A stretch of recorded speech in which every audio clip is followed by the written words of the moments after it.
Allô, aujourd'hui, Juliane et moi, on vous emmène au conseil d'arrondissement. Le conseil d'arrondissement est composé des élus. C'est un lieu où tu peux poser tes questions et où tous les citoyens sont la bienvenue. Pour connaître les dates, tu peux aller sur leur site Internet. Il y en a à chaque mois, sauf en janvier et en août. Aujourd'hui, on va aller poser une question aux élus. Si toi aussi, tu veux aller poser une question, il y a plein de possibilités qui s'offrent à toi. Premièrement, tu peux la poser en ligne sur le site de l'arrondissement ou tu peux y aller en vrai. Il n'y a pas d'âge pour poser une question. Tout le monde est accepté. La preuve, moi et Morgane, nous allons aujourd'hui aller poser une question au conseil sur le sport chez les adolescentes parce que nous sommes un peu préoccupés par la situation. Le processus est simple. Tu as juste à aller t'inscrire au registre, puis une fois que tu seras assis dans la salle, ils vont t'appeler et les élus vont fournir une réponse à ta question. Juliane et moi, on va aller poser notre question au bureau. Donc, dans le fond, il faut s'enregistrer avant le conseil. Alors, on va effectivement commencer par les personnes qui sont dans la salle et qui se sont inscrites. Et donc, la première personne est Juliane Simard.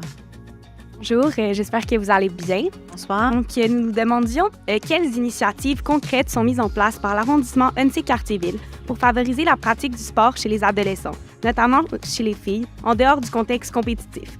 Étant donné que la pandémie a entraîné une augmentation du taux d'inactivité chez les adolescents, quelles actions spécifiques sont entreprises pour encourager leur participation à des activités sportives et promouvoir un mode de vie actif malgré les défis actuels? Alors, merci. Pour répondre à votre question, je passe la parole à M. Normand. Merci, Mme Tully. Merci pour la question.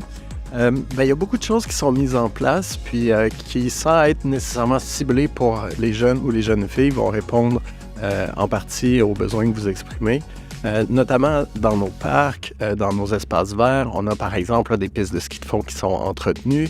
Il y a des organismes aussi comme GAEP qui offrent diverses activités qui sont de loisirs ou sportives.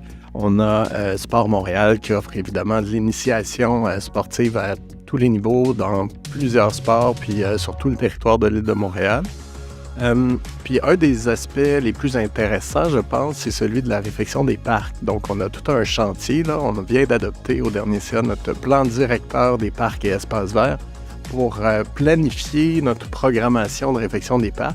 Et lorsqu'on le fait, on a toujours des séances de consultation publique auxquelles on invite les jeunes à participer, puis auxquelles, bien souvent, le Conseil jeunesse donne un appui, d'ailleurs, pour aller récolter l'avis des jeunes puis les besoins. Donc, voilà quelques exemples. Merci beaucoup. Donc, comme vous avez vu, c'était pas si compliqué que ça, c'était vraiment pas intimidant. Donc, si toi aussi tu veux aller poser ta question, tu peux aller sur le site de l'arrondissement où il y a toutes les dates des prochaines rencontres.